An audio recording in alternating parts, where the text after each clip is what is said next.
First of all, I would like to thank all of you who are staying for the last panel of this first day of the conference. I'm Lydia Kavraki. I am a professor in computer science at Rice University, and I'm also the director of the Ken Kennedy Institute, which is organizing this conference. We have, I think, a very, very interesting panel in front of us on generative AI and healthcare. Just a few days ago, I received from ACM. ACM is the Association for Computing Machinery, our main professional association, and bulletin on the state of generative AI. And actually, it said there that it is an 8 billion. They estimated at 8 billion, you know, the value of generative AI worldwide at this point. And they estimated that 80% of US workers will have at least 10% of their work affected by generative AI. So the numbers are stunning. And now we are going to talk about generative AI and healthcare. Maybe we are witnessing one of the most transformative intersections of technology and health here.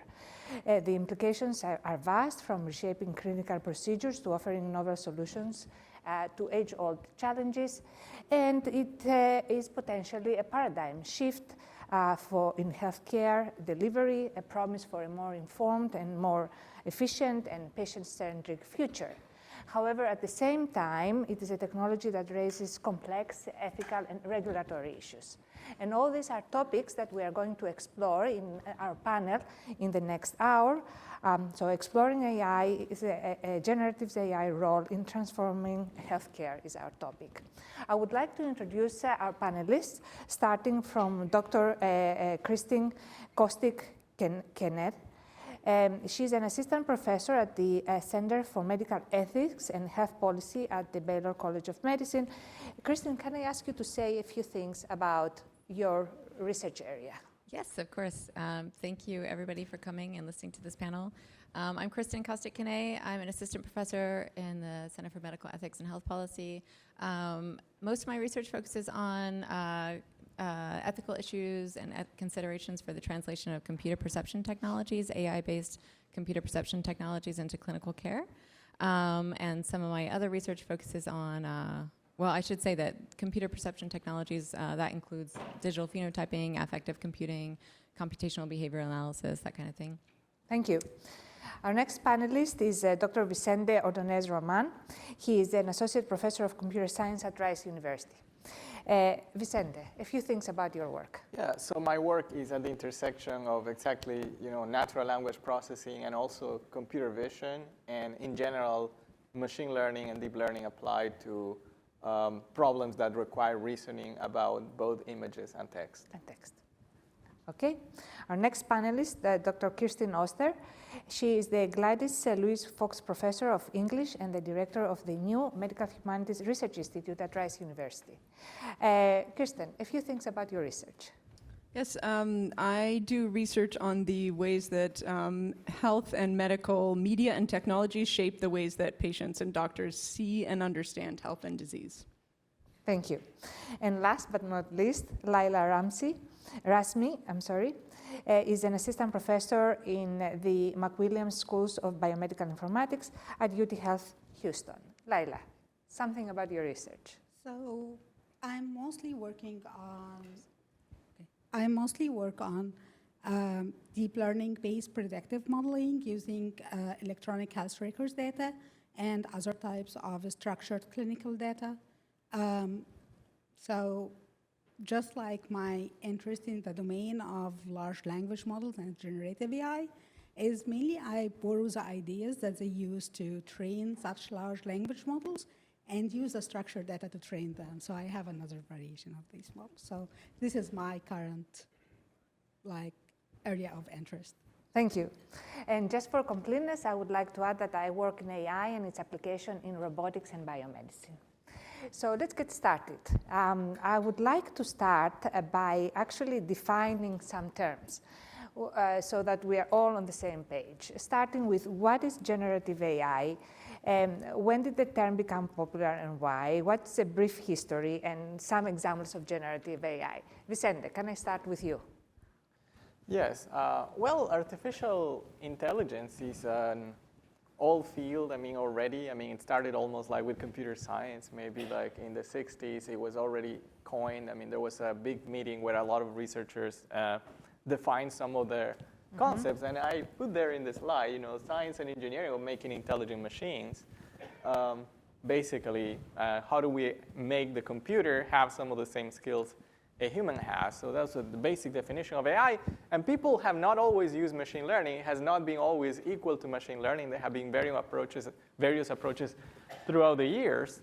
And more recently, there has been a focus of a specialized type of AI systems that are focused on generating data that looks like it was created by a human or a natural process, not just text, which is the case of language models, but also images and even video or speech or other kinds of modalities. Then the next term I wanted to talk about is foundation models. This is a term you might have heard recently.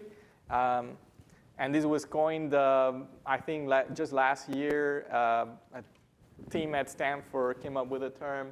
And this term, I feel like it has already been evolving from its original definition. Originally, they said it's like a term that applies to models that are learned through self-supervision on unlabeled data, but they're actually useful for many tasks. I think right now, people generally use it just to say models that are broad and can be applicable to a range of tasks. I think basically that is how people are using it now. But it is like a very specific term, foundation models. Sometimes I hear people say foundational models. I think like in the definition, like the authors of this term actually argued that this should be the term. Like foundationally maybe means a larger encompassing set of models.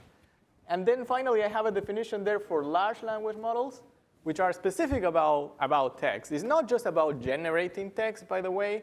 It's also about building models that can estimate what is the probability that a sentence, you know, is actually valid or coming up from the right distribution of like valid text.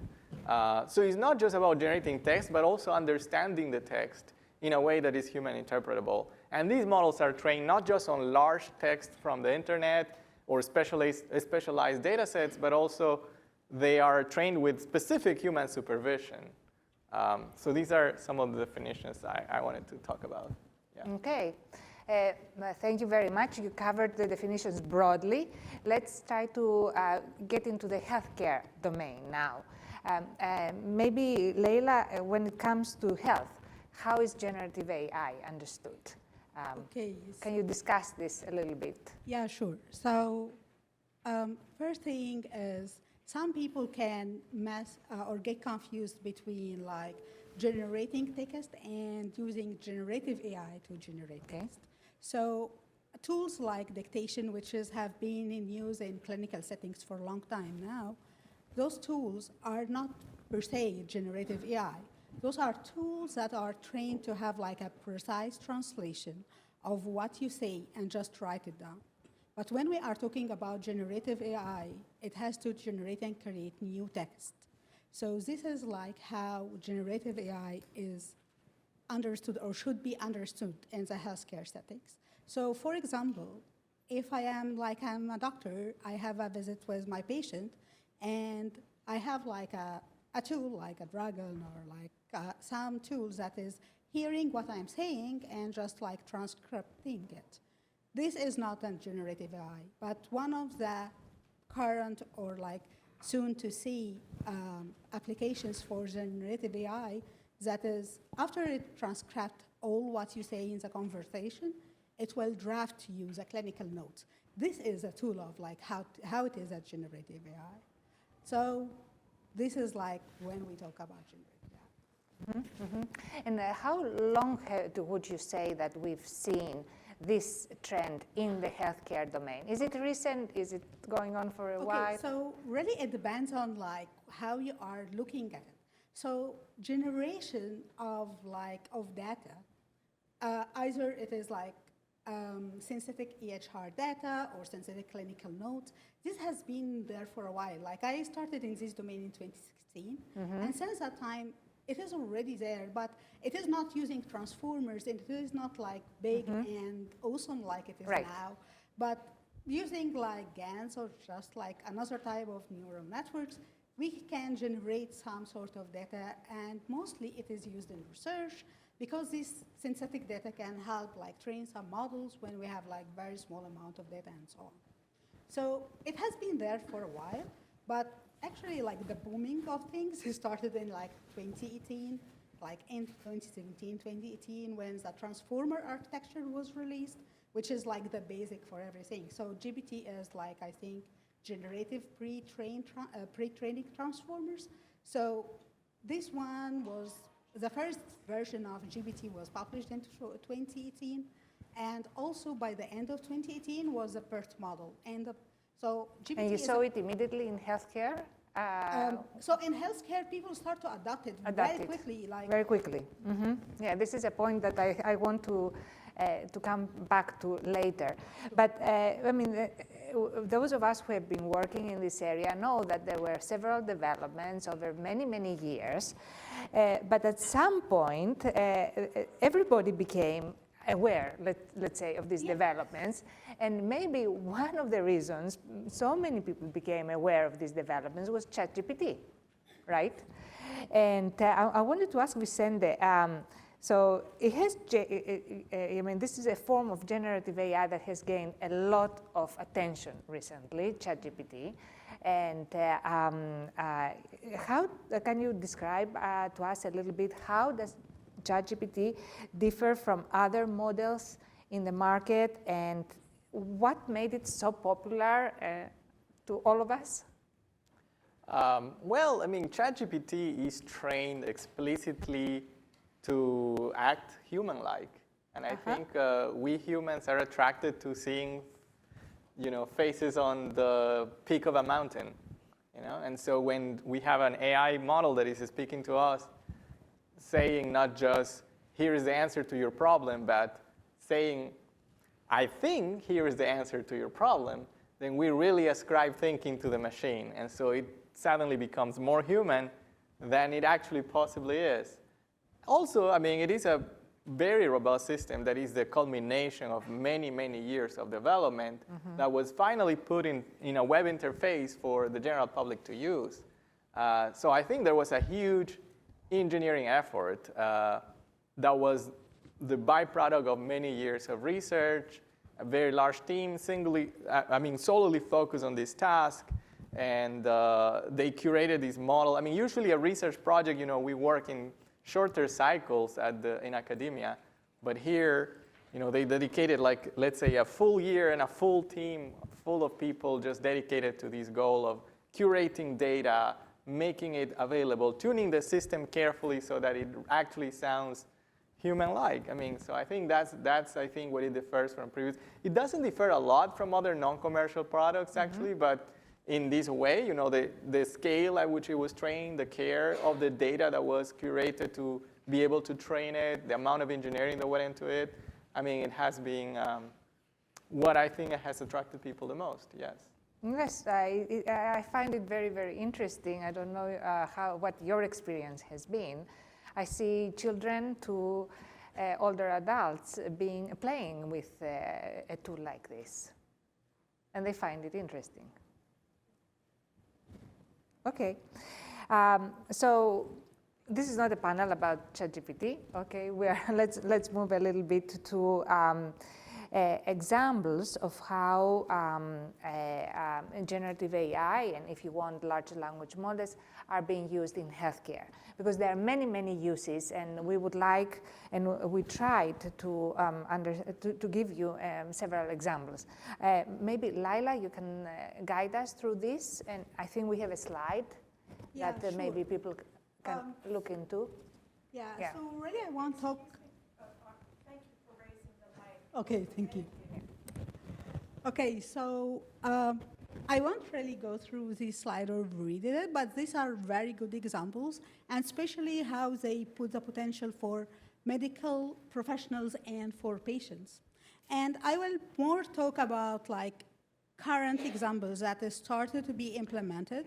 So if we are thinking about Epic and Cerner, which is now Oracle Health, how they are using generative AI, because each and every EHR vendor are now competing or seeing how they can advance their solutions by the adoption of such tools. So one of the basic examples that most of them start to have is what is called in-basket. So the in-basket is mainly the doctor is receiving some emails or questions or requests from the patients, either to ask about certain lab or for medication refill or so on. And based on this, the AI, like the generative AI-based model, is going to draft some answers and some reply to the patients. So that will like really save a lot of time for the clinicians, because instead of starting reading the emails and start writing the answers, they just can easily go look at the drafts. If they agree on it, just send, and that's it. So this is one of the examples. Another example that is also I hinted about before is listening to the visits and auto-generating the clinical notes. I know like Epic having it, I think, in live in the latest release, and it was before in a more experimental, like only for those change adapters, like for in a more experimental phase. But now it is live. So this is like some examples. One also very nice example I have seen also from Epic, and it is, so clinicians, or like most of us would like, when we take a decision, to make it like a kind of an informed decision. And the best thing is to get evidence from existing data. And if we have like access to a huge data set with like hundreds of millions of patients, we can like check, for example, a certain medication, how it works for a certain patient population, or on the other hand, if it is not effective on those patients. And start to see, like, for example, I am going to prescribe like an anti-hyperglycemic agent, and what are the kind of patients that their blood glucose are not going to get like stable on that medication, and then looking what common properties to start to judge if my patient will benefit from it or not. Normally, this would happen like by SQL queries, or like there is a slicer and dicer tool. It needs to have like a little bit engineering to say what exactly I need to pull and how I do. But now, it is only like I will ask, like just write a question, how many patients are taking this medication, and how many are like stable, or their HA1C is like is below 6, and what is the properties of those patients that are not managed. I just write those questions, and a whole analysis will come up to me. So this is like really amazing way to use like generative AI tools. This is really things I have seen done, and it is in place. But also there are other things that they are working on.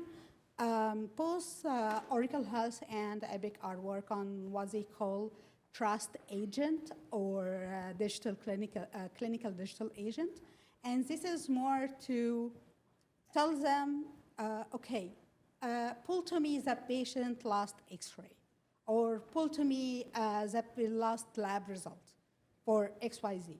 So instead of the doctor go and navigate through different menus, click a lot of buttons, he just say it or type it in, and then it pop up to him. So this is also like very cool applications on how to use generative AI. And this is all from the clinician side.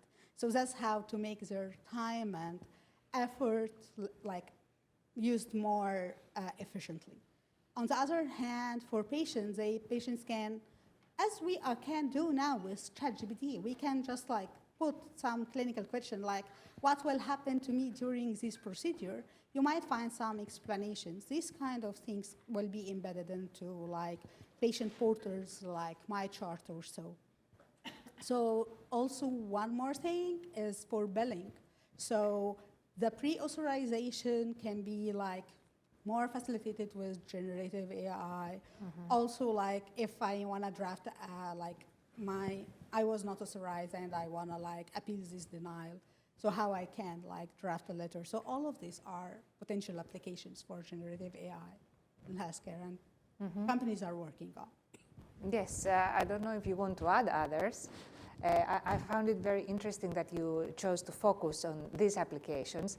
In this chart up there, we also have other things that sound more daunting, maybe, than what you described. For example, radiology interpretation. So you have AI going through, let's say, the kind of imaging that is done right now for several cancers and deciding whether it is cancer or not. I know from my own work that these models are also being used for the development of new therapeutics, which is kind of amazing. We have a new antibiotic which is in the pipeline designed by these methods. Designing treatment plans, that also sounds a little bit daunting to me.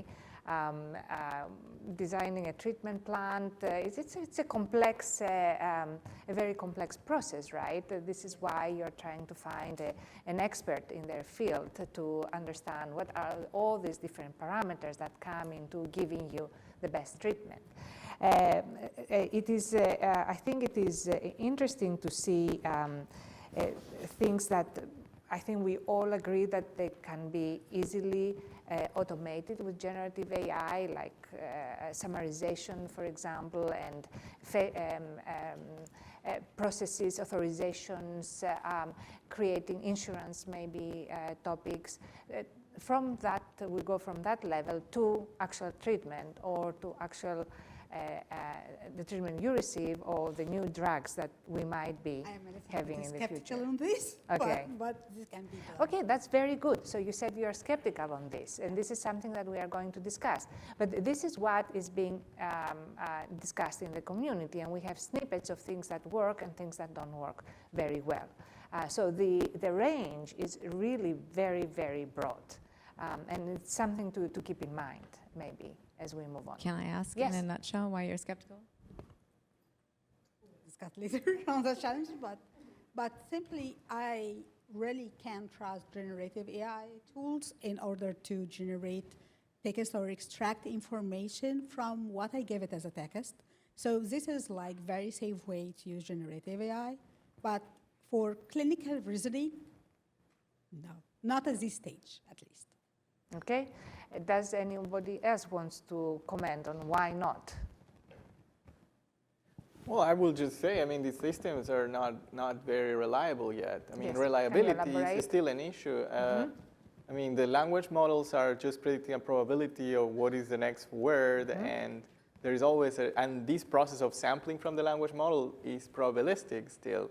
So there is always a chance it will go and give you an answer that is not just wrong, but catastrophically wrong. So I as a computer scientist, sometimes ask ChatGPT to generate code for me, because that's a domain that I understand, where I know where when the model has made a mistake, right? But I wouldn't trust it on a domain where I'm not the expert, right? I mean, it sounds good. I mean, like, ChatGPT is trained to produce good, correctly looking answers. And that's the problem, especially if you're not a non-expert, because it sounds right. It almost always will sound right, even when it's terribly wrong. And so it even necessitates even more of an expert to really tell apart the correct from the catastrophically wrong. And I think that's the problem. Yeah, so editing emails, automatically replying to a patient in like a low stakes type of information, yes. But beyond that, yeah, I don't think at this stage it's very reliable. It is not automatically a reply. It is drafting a reply. Drafting There's a a big reply. difference. Right, right, like, and the doctor has to still confirm, right? Confirm, yes, confirm. But on that point, Kristen. I wanted to add, I mean, I know there are many ethical issues, which I know we'll get into, but also just integrating into clinical workflow is a really big issue too. It's one thing for something to work experimentally, but if it's hard for people to actually integrate into the way that their work flows with interacting with patients, then that means that you're actually disrupting a sequence that has been established, that has been put in place in accord with safety guidelines and all kinds of other things. So how those two things are integrated so far is often not very smooth in kind of day-to-day operations. And so then when you imagine what that looks like when you, say, scale up to a large, busy hospital, then that makes me start to worry about how unevenly things might be applied and whether some people are using it and some people are not and what the results are then. Yeah, I mean, and you're raising a point that we may get into later, that this technology is also creating inequities as we move forward. But since you started this discussion, Kirsten, maybe, you had the Medical Humanities Institute at RISE. Can you give us also your perspective on ethical considerations when AI is used in healthcare, and maybe touching on the issue of inequities that I raised, or other issues that you would like to raise? Yes, I mean, I do think it bears repeating, even if people have heard it by now, which is good, but I think it still bears repeating every time we're talking about this, that any tool that's based on historical data is based on data that reflects inequities, and also any data that is generated now reflects inequities, because the world that we live in is full of inequities. And so it takes more than just being aware of those things to ensure that any tools that are based on historical data about, say, patient outcomes, or how you tell whether someone is in trouble or not, or needs more resources or not, all of that has to actually not just be aware of the fact that there are racial inequities and others embedded in the data, but also work to account for the fact that those inequities are also shaping people's experiences in healthcare right now, too, on top of whatever may be happening with AI. So there's AI, and then there's the world that it's being created in and deployed in, and those are really big issues. And one of the things that I think about in relation to health inequities is the difference between, say, developing a tool experimentally and then being able to customize it to a particular medical setting, like Google's MedPalm 2, right? So they have then worked with specific healthcare systems to adapt it so that it's not just a general large language model, it's medical and it's for the uses they want to develop it for.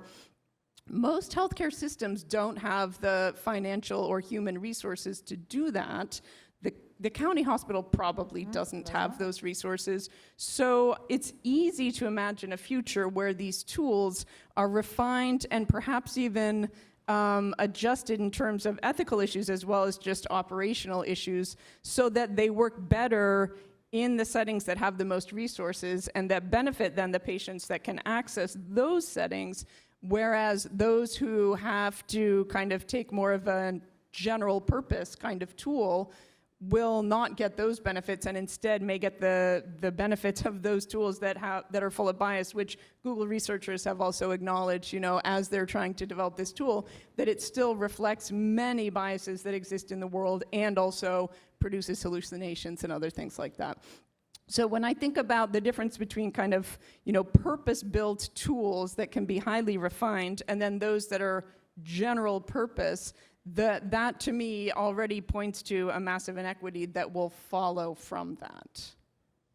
It's a very interesting topic, I think, for discussion. And also, these are topics that sometimes are not in front of us. I mean, they're hidden somewhere, and it's good to bring them into light and raise attention in these issues. And maybe if I move to Christine here,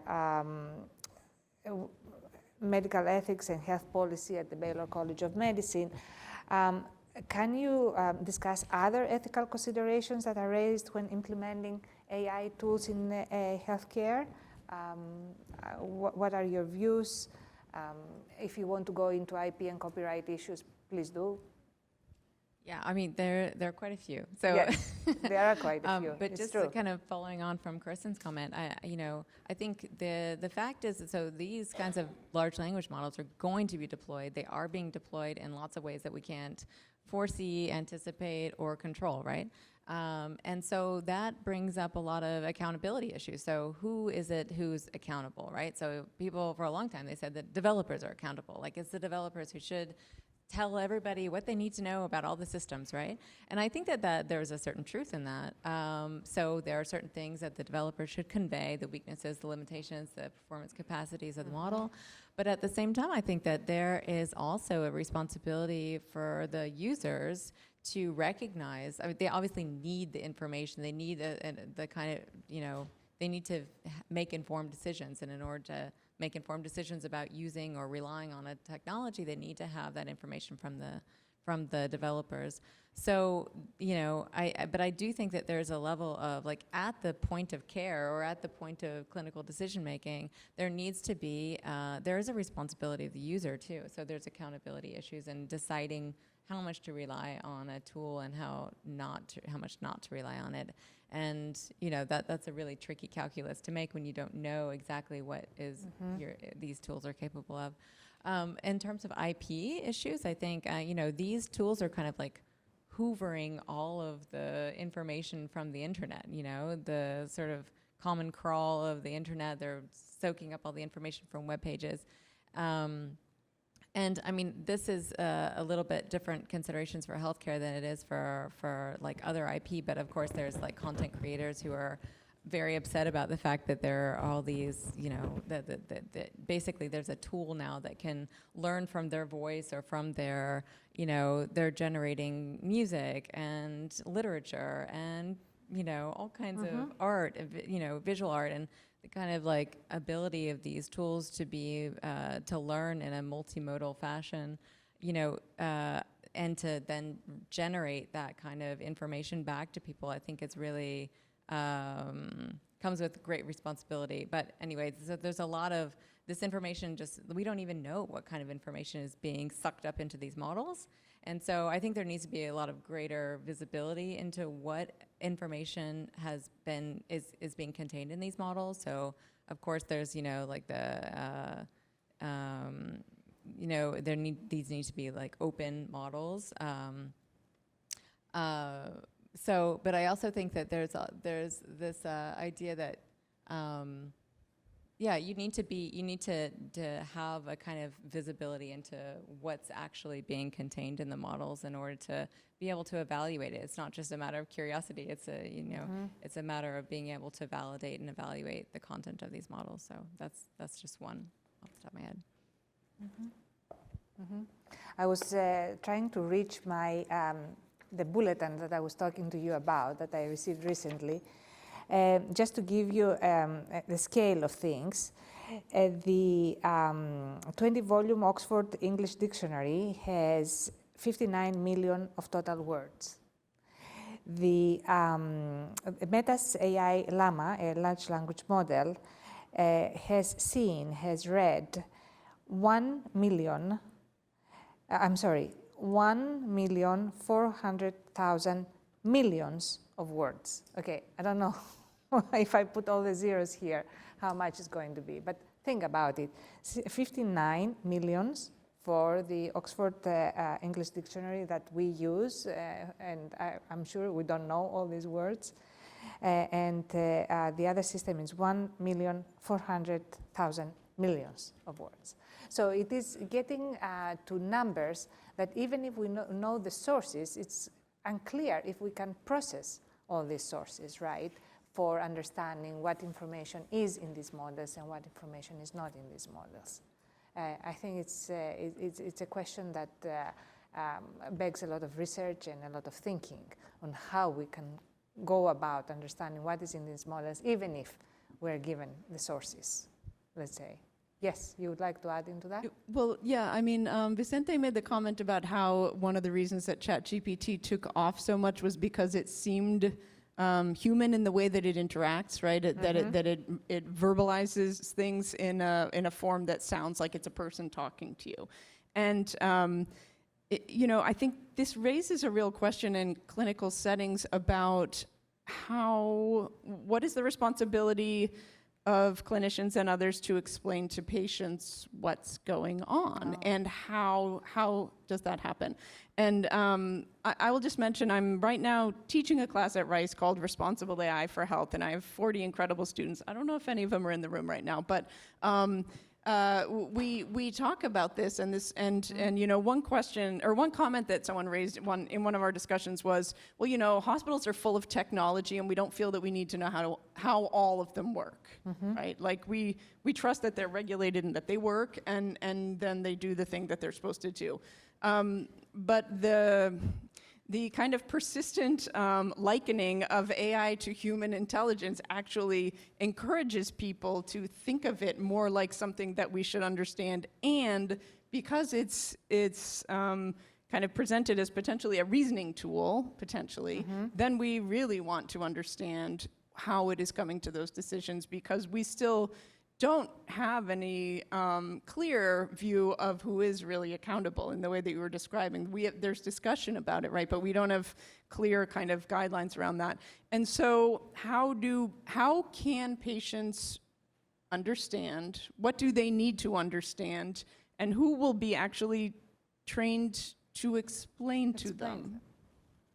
Absolutely. I'll add to Very that a little good. bit. I mean, I think we'll talk about this in a little bit in relation to the regulation around AI. You know, we the definitely AI need Bill of Rights. to talk about regulation. Yes. Yeah, so I'll just give a sneak preview into that. But you know, the AI Bill of Rights, there's this notice and disclosure, or notice and explanation kind of mandate, and I think that that's really tricky, because I think that it seems common sense. Yes, you should, you know, notify a person. The idea is that you should notify a person that AI is being used in their clinical decision making or in their clinical care, right?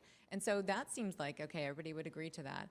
But then it gets a little bit, it's not so straightforward as it seems. It's a bit tricky because, okay, so what are they supposed to take away from that message? And especially if they have very low literacy, like most people do, including, I would say, like a lot of people who are studying this for a living. It's hard to keep up with everything that's, you know, happening. But so, you know, the challenges of, like, you know, average AI literacy are really substantial. And so you tell somebody AI is being used in their care, what are they supposed to take away from it? And then maybe it's going to introduce an unnecessary amount of maybe skepticism or something, and pose complications for you know, clinical decision making. So yeah, this is very true, very true. I do want to go to the regulatory issues, however, and you are the expert to talk about regulatory issues. What existing regulations do we have now that govern the use of AI in healthcare? Are they sufficient? What is your take on it?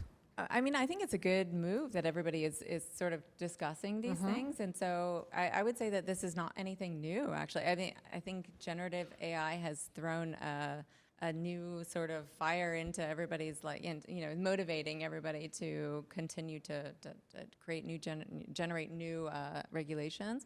I'm just going to stand up for a second. Please. But so I would say, you know, I think most of the action in this space is happening in the EU, right? So with the European Union's AI Act, and that kind of extends some of the principles of the GDPR, and it's still, there's a lot of deliberation that's still ongoing, obviously.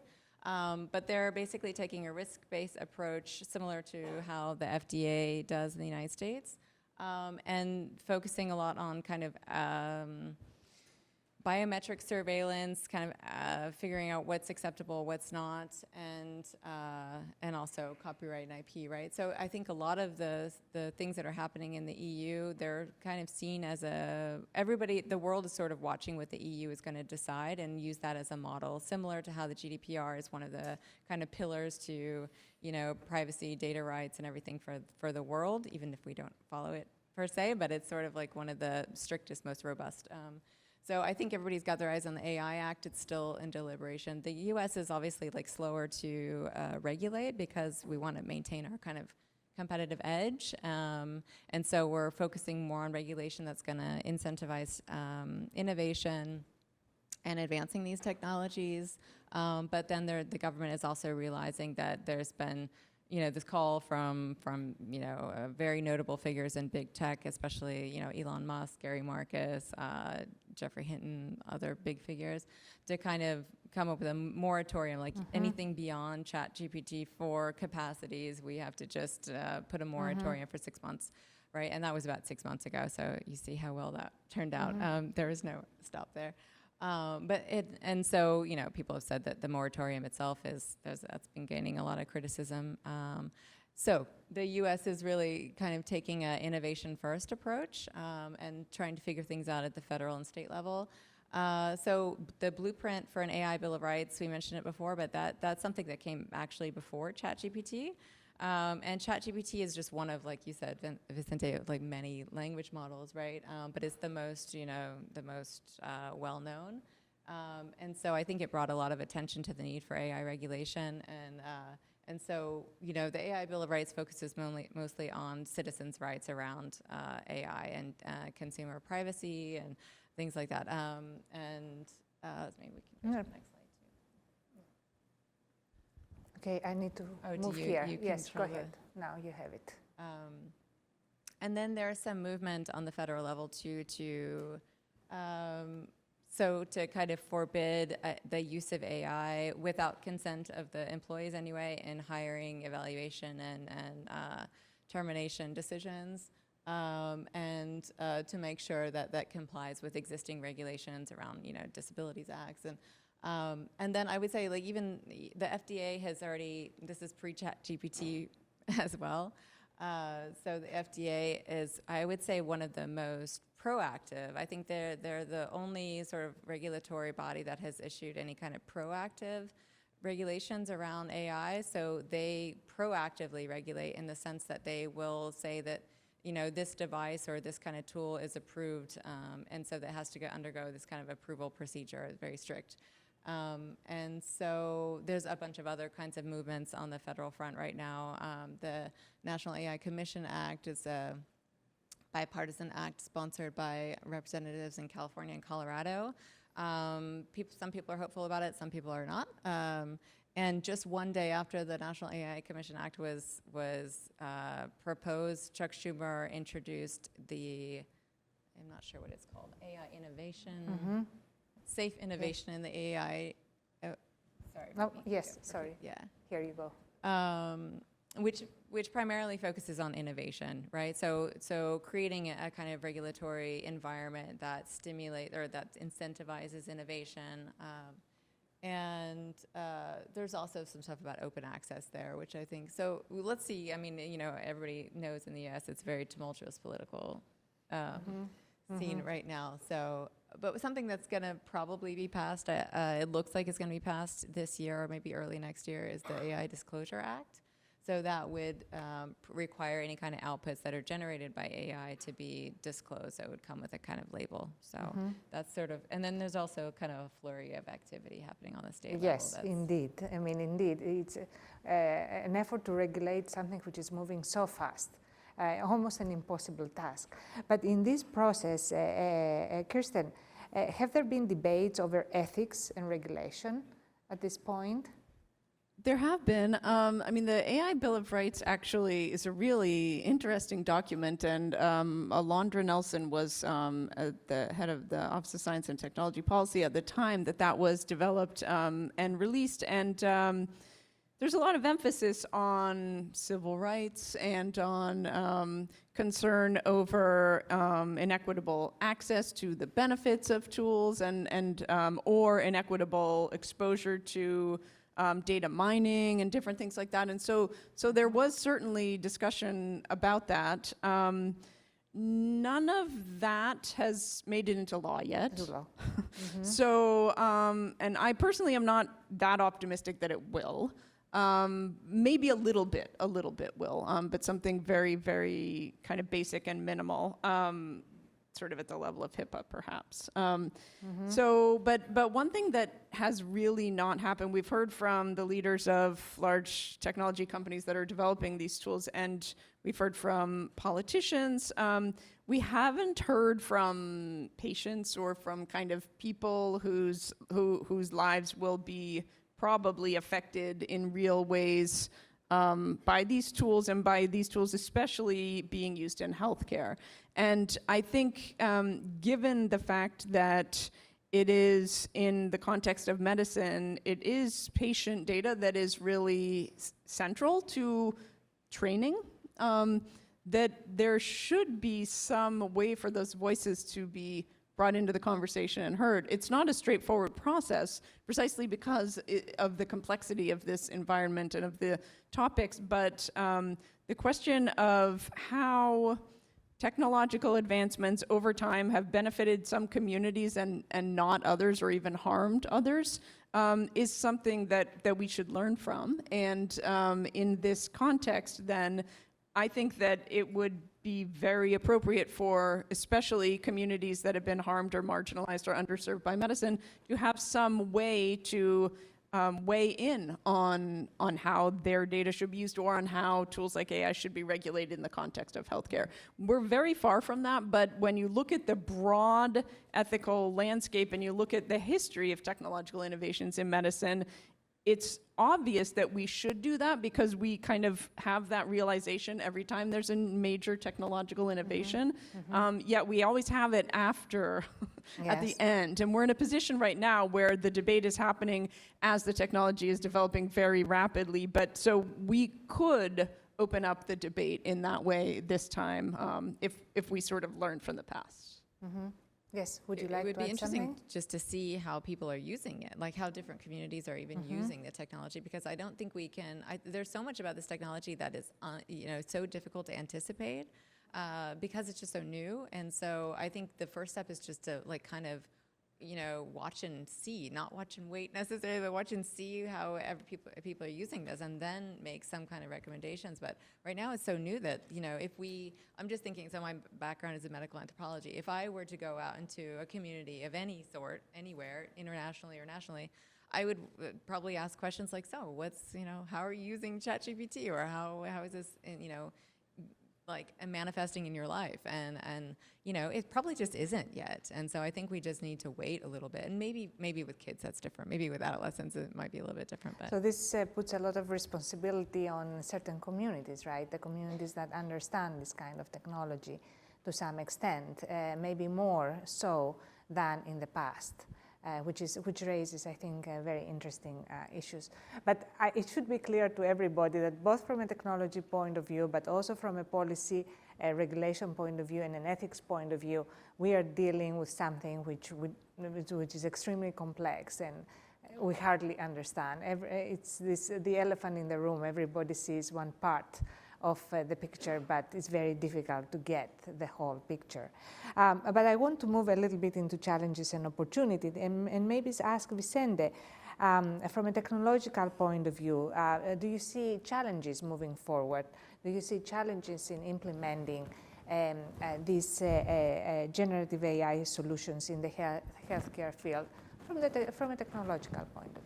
Again. Yeah, so from the technological point of view, I hinted at the issue of reliability. And I think I see a lot of optimism from the general public sometimes, like, ChatGPT is just the beginning. And for me, it's not the beginning. It's almost like culmination of many, many years of efforts and research. And it's already, as you hinted, trained with the entire common crawl or the entire corpus of the web, trillions of words. There is no more data out there to be used to train these systems larger or better, or much better than they actually are. So I think something radical would need to happen in AI for the reliability issue to completely go away, or in a significant way that we can actually deploy them in high-stakes situations. Now, the thing is, what I'm worried, and going back to regulation, is I'm worried that some people might actually deploy the systems as they are right now on high-stakes situations. I think that should come with personal responsibility of whoever is deploying the systems. But yeah, I think the challenge is how do we make them more reliable? And I don't think there's a clear one direction right now. Scaling the data, scaling the models, we've already done that to the extreme. There's not much more we can do there, I think. Curating better data, that's what we're trying right now, and we're yet to see what is the limit of that. but that's a much more, like a much lower process, because I mean, then we're directly asking people to train the system, basically. We're going back to not just building this general system anymore, but building systems that are more specific for particular applications. Okay, Yeah. Laila? Yeah, just like as a follow-up, I think that the current direction for improvement is more human in the loop. So like including more people to review those kind of outputs, giving some ideas, suggestions, putting it back to the model. As I mentioned at the beginning, I am very skeptical to use those models now for clinical reasoning as an example. So if I just see the model, get some suggestions saying, no, this is the wrong direction, we need to go this way, I think this is how the models get improved. Also feeding some knowledge, some knowledge bases can control the decisions. I think this can be a good direction to further improve those models. But if you look at just the difference between GPT 3 and 4, just that year of user feedback they were able to phenomenally improve this model. And so, that's in just 1 year of human feedback. So maybe I'm a techno optimist. I don't know. I mean, also a skeptic, but I just think that there is going to be a certain point where there are many other data sets I think that can be used for fine tuning and everything. I mean, the internet is not the end all be all of human knowledge, right? There's all kinds of genomic data and all kinds of things you could feed into these models to make them really, really robust and multimodal. But there will be a time, probably, I don't know how in the near future, but it just seems like then we're going to have to ask the really hard questions that aren't just about accuracy, not about reliability, but about how much we want to use these systems as a source of knowledge and an intermediary between human communications, And I think those are the types of real ethical and kind of societal questions that we might have to ask pretty soon. From your perspective, do you see, on the regulation point, from a regulation point of view, do you see a way forward? Do you think there are measures that could be taken to encourage regulation in a way that will help both generative AI developers and users? Yeah, I'd be curious to hear others' point of view on this too. But I think that open access is very important. I think that we need to be able to see what's happening in these models, to see what's the explanatory power of different types of data sets, what's the value of different types of data, and give credit where credit's due to compensation to the people who are generating those data. I think that there also has to be innovation friendly. I mean, Chuck Schumer and I probably don't agree on many things, but we probably agree on that. So innovation friendly and open access friendly. And I think the government has to subsidize those types of initiatives so that it's not all proprietary models that are being developed. Maybe, Kirsten, from an ethical point of view, do you see a road forward?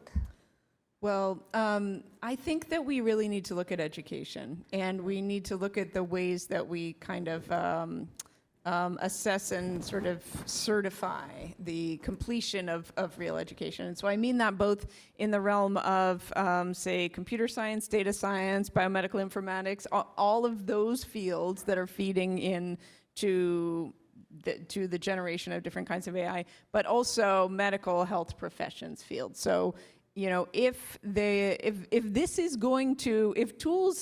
AI tools are going to define the landscape for healthcare in some way going forward, then the people who are practicing in this field need to be certified to be using it and to be making critical decisions along the way. And those are not decisions that are about a specific technology because the technology is changing so quickly. It's about how to make the critical assessments and what kinds of questions to ask and how to prioritize certain kinds of ethical reasoning, right? But that has to happen across these fields, but also throughout education. It can't be one lecture, right? It has to happen at every stage, and it has to be on the test. It has to be on the licensing exam. It has to be integrated at that level, and if it is, you know, that's a way, it's different from a regulatory approach, but it is a regulatory approach because, you know, medical education is highly regulated. So Of course. it's another way into that.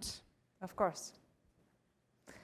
I hope the panel has given you a glimpse on what is happening with generative AI in healthcare and the complex dimensions that it has. We can take one or two questions from the audience if you have questions. Otherwise, we are going to stop here. Yes, I will repeat your question. A case or example. Yeah, thank you very much. It was very, very interesting. I just wanted to refer to a publication here in today.com. It is an article on September 11, talking for a mother. It's a very long article with a lot of details, with photos, so it's very credible. Talking for a mother having a 3-year-old boy developed a kind of a strange disease. She took her first to a dentist, that's what they told her, and they checked, the dentist said nothing wrong, and moved to 17 specialties during 3 years, including neurosurgeon, everything. And he couldn't find any solution. So she went, and then that's what he's talking here, she went to ChatGPT, emphasizing the chat part, not the GPT part. So building the case, bringing all this information back and forth, and she got the right, some kind of diagnosis. She used that diagnosis and went to Facebook and found a group of people talking about something, and she was more convinced. So with that information, she went to the right doctor, and they said, that's right, that's the case, and they digged a little bit further, I'm pretty sure, and they treated her properly. Now the boy, it's... Your question? My question is, I think this speaks for a urgency of adopting the ChatGPT, the chat part more than GPT part, Okay, let's... as a diagnostics, not for decision making, for decision support. Okay. Any opinion? Decision I support. appreciate it. Does anybody want to I was comment waiting for on you this? to say that they Yes. were wrong, but they were right, right? So ChatGPT was right? Yes. Okay. Yeah, I will just say, I mean, sometimes people go to Dr. Google and they find the right answer sometimes, too.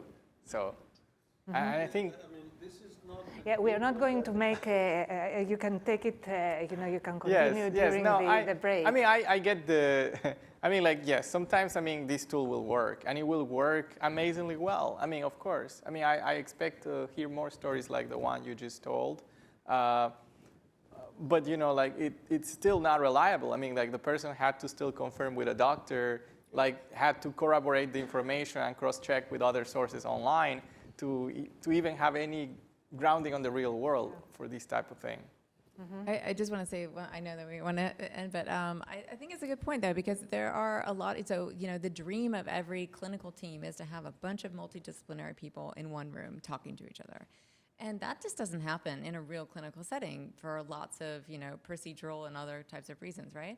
But, you know, the idea behind ChatGPT or these, like, large language models is it's assimilating lots and lots of diverse sources of knowledge in one place, and then you can access it. And, you know, and yes, I agree with you. It's definitely not reliable yet. It's not totally accurate. But the impetus is there, and the sort of, like, value proposition is there, and it's going to hopefully get better. But the idea behind that is that, yes, there are these different perspectives that are embedded in the model that hopefully we can profit from in some way like that. Okay, very good. Yeah, also I like that you highlighted that it is a chat part, not the GPT part. Because as Vincent just said, before GPT era, these solutions was there. I have personally similar story, and I have just like got some diagnosis using WebMD, and when I go to the doctor, I just told him, look at this. So sometimes doctors and clinicians really need to have some hints where to look. And this is where the importance of having clinical decision support tools. And I think we are in the era of having more accurate tools. Okay. We'll take one more question if we have one. Otherwise, we'll stop here. All right. One more question. Here. I can just say this. How about? Can you use the mic, please? So I guess where I'm trying to get a feel for this is like, what is the distinction here? Is it the generative part? Is it the AI part? Because to me, AI just means computational analysis, like software. So what's special here? Is it the fact that large language models have trillions of parameters, or is it there's something? Because I do worry about in the regulatory space, if we start regulating AI, does that just mean we regulate software? I mean, obviously we already have regulations around software, so I'm just trying to figure out like, where do you draw the line? Because disclaimers about this was, AI was generating this response, like, well, to your example, like most people use these tools to generate a pre-response, and then they will go and produce the human-generated response from it. So why do we need to disclaim things where we used a computer? It's like saying, disclaimer, a computer was used to write this node. I mean, it doesn't, I worry about the sort of slippery slope of like generating a lot of backlash, that tools that are useful, suddenly no one's willing to use because we have to put disclaimers all over it. I don't know if anybody else has I just can want take to, I think it's a great question. I think the generative part is not necessarily the most important. I think that is important for some people who are saying that, yes, you can, the mimicry, the human mimicry is very important. And then, but I also think that it's the fact that it makes it so accessible to everybody. The versatility, the multimodality, everything makes it so accessible that it is going to be ubiquitous in a way that it never was before. All the other AI models, like Leila was talking about, are task-specific, domain-specific. And this opens it up in a way that it just never has been before. It's like they call it a renaissance of AI or whatever you want to call it. But, and I think that the accessibility, with greater accessibility means greater impacts and greater risks for a broader number of people, and so I think it's the reliance on this type of technology that which has always been an issue with AI, right? Always. Well, Yes. just to follow it up, No follow-ups. I'm sorry. I think there is Yeah, one more. I You just can like- follow up during the break. Yeah, Yes. so just I would use like the FDA software as a medical device regulation just as an example. So if you look about that, the first thing is the use case, how you are going to use that tool or the software. So this is like the risk-based approach. So how this will be used.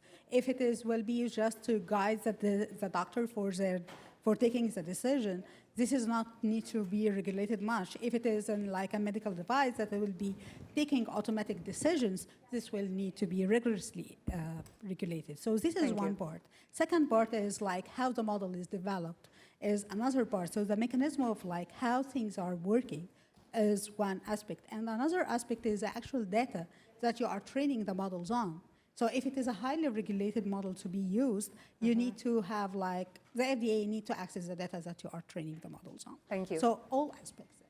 I think also, Kirsten, you wanted to make a comment? I'll a just short say really comment? briefly, I think explainability and accountability. So and we're talking about this in medicine, right? So other domains may have different criteria, but if as much is at stake as is often in medicine, right? We want to know what is the evidence base, right? And in many of these cases, we can't ask that question, or at least we can ask it, but we can't get it answered. And so I think that's where the line, that's the difference. So it's not AI, but it's, types of AI that exceed our ability to explain how we got to the answer.